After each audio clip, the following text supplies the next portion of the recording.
Madam Chair, members of the committee, it is my honor to appear before you today to discuss the important questions you have posed.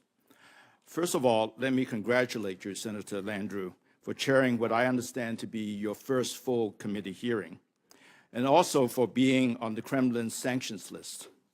You must be the envy of your colleagues in more ways than one. I understand the committee would like me to focus on the international impact of the unconventional oil and gas revolution, particularly in light of the current crises over Russia's invasion of Ukraine's territory of Crimea and the potential threat it poses for gas supply disruptions for Ukraine as well as for Europe. Of course, the long-term impact of the unconventional revolution is just beginning to be felt internationally. Much depends on whether the American experience can be replicated around the world. Studies indicate shale plays exist in different parts of the world. The history of technology makes me optimistic that this advancement will be transferred to other countries. It will just take time as the application of new technology is adapted to local conditions. Even before spreading to other countries, the tight oil and shale gas revolution has already made important contributions to the stability of global markets. Thanks to tight oil, U.S. oil production increased by more than 2 million barrels per day since 2010, partially offsetting global supply disruptions in recent years. American shale gas already had significant impact on the global LNG market even before the start of exports. As you pointed out, Madam Chair, more than 30 regasification terminals were proposed in the U.S. for imports, not exports, at one time. Imagine what the international LNG market would be like if the U.S. had become a major importer rather than expected to become a net gas exporter by 2018. U.S. LNG exports could lead to important changes to the global gas market. Because we have gas-on-gas competition in North America, natural gas prices are not linked to oil prices as they are in most of the rest of the world when gas is traded internationally. Our exports will also contribute to increased spot LNG cargoes that are not tied to long-term contracts. When the first project for exporting LNG from the lower 48 states is completed, Sabine Pass, which I'm sure, Madam Chair, you are very familiar with, will have taken more than 5 years to complete. It is not merely governmental approvals, such as those from DOE or FERC, and local permitting that takes time, but also negotiating purchase agreements with qualified buyers, securing financing, and the standard engineering, procurement, and construction work to build the export terminal.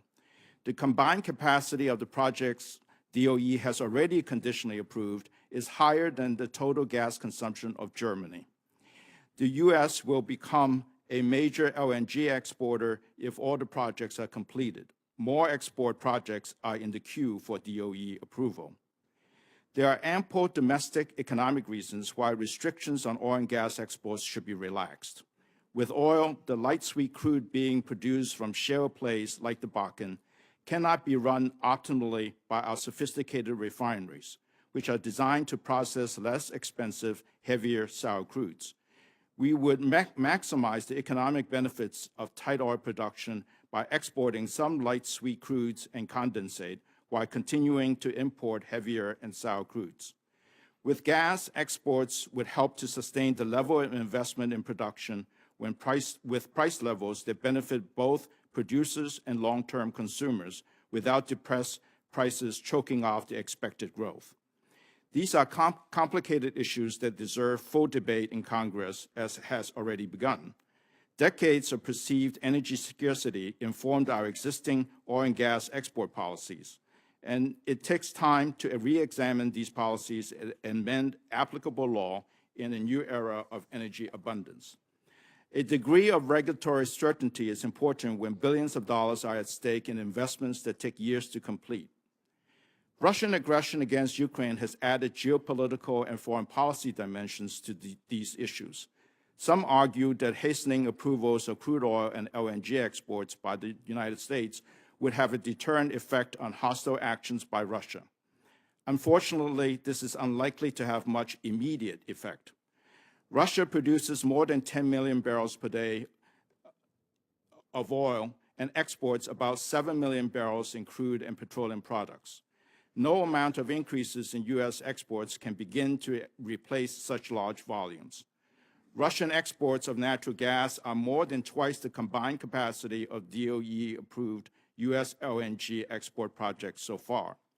In order to reduce the influence Russia exerts through oil and gas, Europe plays the crucial role, as Russia is more dependent on Europe as the destination of its exports than Europe is reliant on Russia for supply. Europe would do well to focus on developing indigenous energy resources in order to be less import dependent and fully integrating its gas and electricity networks so that supply can flow more easily to countries vulnerable to cutoffs. Unfortunately, Lithuania, where the minister's from, is one of the few European countries committed to developing shale gas. Export of U.S. LNG is not a silver bullet for Europe.